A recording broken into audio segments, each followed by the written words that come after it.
मुक्त पतन यानी फ्री फॉल किसे कहते हैं? इसको समझने के लिए एक क्रियाकलाप करते हैं। एक पत्थर लेकर ऊपर की ओर फेंकिए। पत्थर एक निश्चित ऊंचाई पर पहुंचकर फिर से नीचे की ओर आने लगता है। हम जानते हैं कि पृथ्वी वस्तुओं को अपनी ओर आकर्षित करती है। पृथ्वी के इस आकर्षण बल को गुरुत्वीय बल कहते हैं।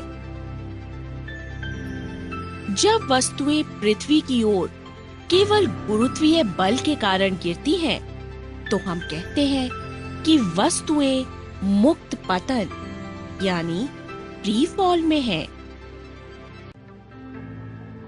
गिरते समय वस्तुओं की गति की दिशा में कोई परिवर्तन नहीं होता,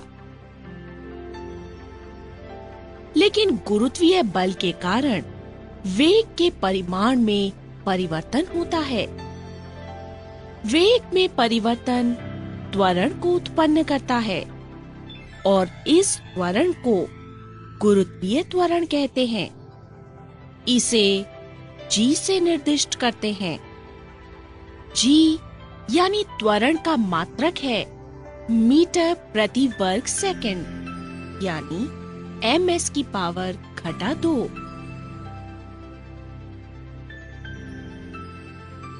यदि मुक्त रूप से गिरती वस्तु का द्रव्यमान m है और उस पर लगा गुरुत्वीय बल F है, तो न्यूटन के दूसरे नियम के अनुसार बल, द्रव्यमान और त्वरण का गुणनफल है, अर्थात F बराबर m गुणा g।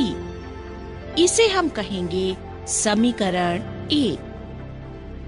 गुरुत्वाकर्षण के सार्वत्रिक नियमानुसार F बराबर है स्थिरांक g गुणा पृथ्वी का द्रव्यमान m गुणा वस्तु का द्रव्यमान m बटा d का वर्ग।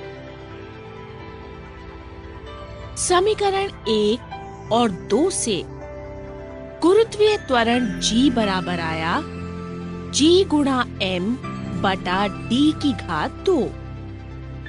यदि वस्तु पृथ्वी पर या फिर इसके पृष्ठ के पास है, तो दूरी d पृथ्वी की त्रिज्या r के बराबर होगी।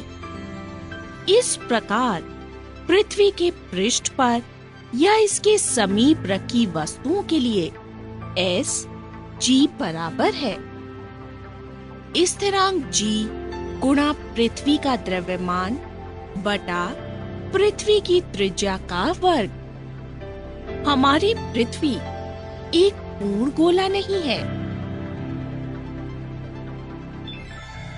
पृथ्वी की त्रिज्या ध्रुवों से विषुवत वृत्त की ओर जाने पर बढ़ती है। इसलिए गुरुत्वीय त्वरण g का मान ध्रुवों पर विषुवत वृत्त की अपेक्षा अधिक होता है। गुरुत्वीय त्वरण के मान का परिकलन करने के लिए गुरुत्वीय त्वरण के सूत्र में g, m और r के मान रखने होंगे। मान रखने पर गुरुत्वीय त्वरण का मान आया g बराबर 9.8 मीटर प्रति वर्ग सेकंड। देखना ये है कि छोटी, बड़ी, भारी या फिर हल्की वस्तुएं मुक्त पतन यानी फ्री फॉल अवस्था में गुरुत्वीय बल से किस तरह प्रभावित होती हैं। क्या ये वस्तुएं किसी ऊंचाई से समान दर से गिरेंगी? आइए ये जानने के लिए एक क्रियाकलाप करते हैं।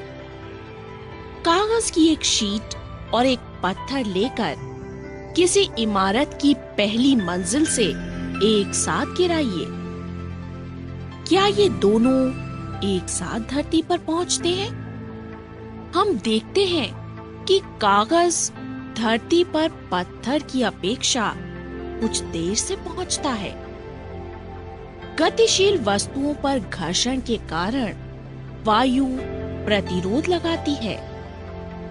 कागज पर लगने वाला वायु का प्रतिरोध पत्थर पर लगने वाले प्रतिरोध से अधिक होता है। इसीलिए कागज धीरे धीरे नीचे आता है। यदि हम एक लंबी कांच की नली लें और उसमें से हवा निकालकर इस क्रियाकलाप को दोहराएं, तो हम देखेंगे कि कागज और पत्थर एक ही दर से गिरते हैं। गुरुत्वीय त्वरण के सूत्र G बराबर Gm/r⁴ से भी यही पता चलता है कि वस्तु द्वारा अनुभव किया जाने वाला गुरुत्वीय त्वरण वस्तु के द्रव्यमान पर निर्भर नहीं करता। तो इसका अर्थ ये हुआ कि सभी वस्तुएं, खोखली या ठोस, बड़ी या फिर छोटी, एक ही दर से नीचे गिरनी चाहिए। इस विचार की पुष्टि के लिए गैलीलियो ने इटली में पीसा की झुकी हुई मीनार से विभिन्न वस्तुओं को गिराकर देखा।